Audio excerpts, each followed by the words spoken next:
Hello नाजरीन, शबीन जाम आपकी खिदमत में हाजिर है अपने यूट्यूब चैनल से।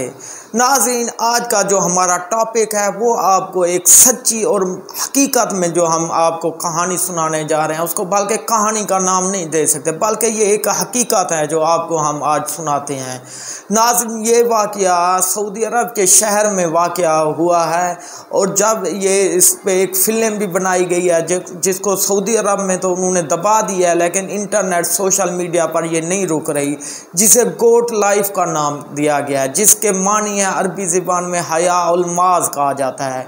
नाज़रीन, ये वाक़या 1991 में हुआ। 3 साल कबल सऊदी अरब में इस वाक़या की रिपोर्ट भी पेश की, जिसने एक बंदे ने टीवी पे बैठकर सारा वाक़या बताया।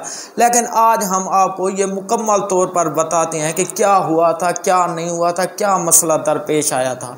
नाज़रीन, 1991 की बात है जब इंडिया का एक शहरी, जो भारत का शहरी था, रोज़ी के चक्कर में, अपने बच्चों के मतलब रोज़ी रोटी के चक्कर में भारत से सफ़र किया सऊदी अरब के लिए। जब सऊदी अरब गया तो वहाँ पर जब वो उतरा तो वहाँ कोई कफ़ील उसको लेने नहीं आया हुआ था और वो सऊदी अरब के शहर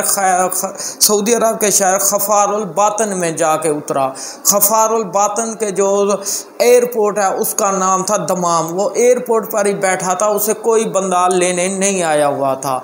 तो नाज़रीन, वो तकरीबन काफ़ी देर बैठा रहा। ना उस वक्त कोई मोबाइल की सहूलत थी, ना टेलीफोन, ना सोशल मीडिया होता था, ना उसको कोई अरबी ज़बान में कोई महारत थी।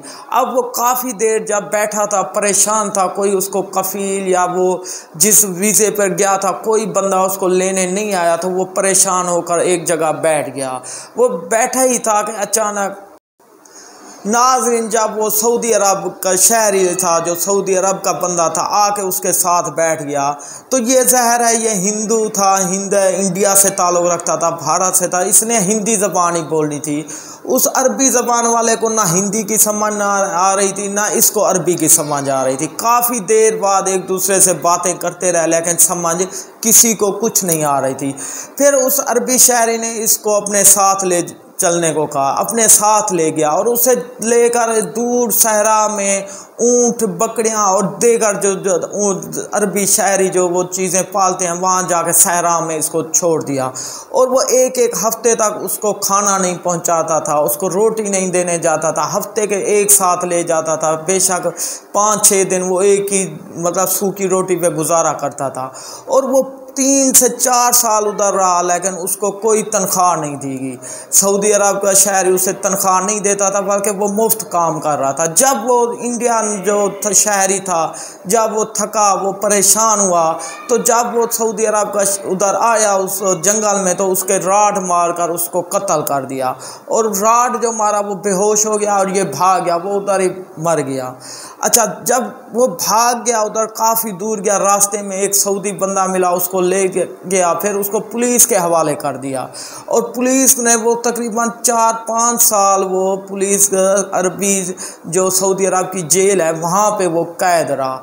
फिर उसको 1,70,000 जुर्माना लगा, जो कि उस वक्त ना सोशल मीडिया का दौर था, ना कोई टेलीफोन, ना मोबाइल, ना कोई घर बता सकता था।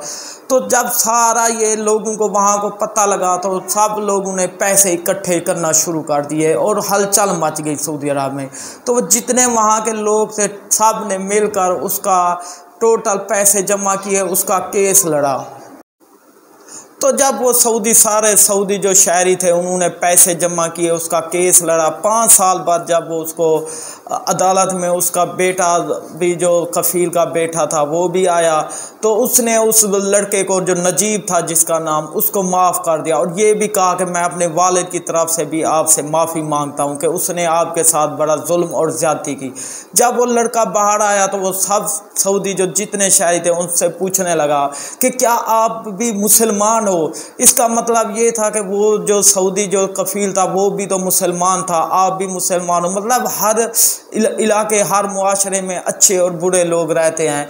तो वो उनके उन जो सऊदी शहरियों के से मुतासिर हो करके उन्होंने मेरे लिए इतना किया, मुझे जेल से छुड़ाया और उसके बेटे ने मेरे पैसे जुर्माना भी भर दिया।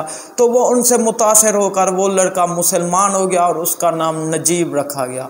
नाज़रीन, कहने का मकसद ये होता है कि हर जो मुआशरा होता है, जो जिसका कोई शहरी होता है, उसका तहफ़्फ़ुज़ करना हुकूमत वक्त की ज़िम्मेदारी होती है कि वो उनका तहफ़्फ़ुज़ करें, उनका ख्याल करें।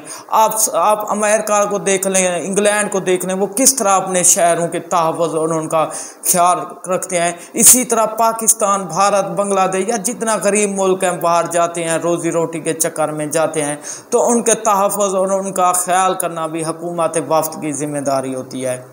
हम पूरे सऊदी अरब को इस तरह बुरा भला नहीं कह सकते, क्योंकि हाल ही में एक ड्राइवर से जो कत्ल हो गया था और वो जेल रहा था 5 साल, पाकिस्तानी ड्राइवर था, उसका भी एक सऊदी शहरी ने $300 अदा किया था और उसको छुड़ाया था। यूँ हर मुआशरे में अच्छे और बुरे रहते हैं, लेकिन इसको हम दबा नहीं कर सकते। लेकिन अगर आज की मेरी स्टोरी आपको पसंद आई है, मेरे चैनल को लाजमी सब्सक्राइब करें, वीडियो को लाइक करें, शेयर करें। शुक्रिया। अल्लाह।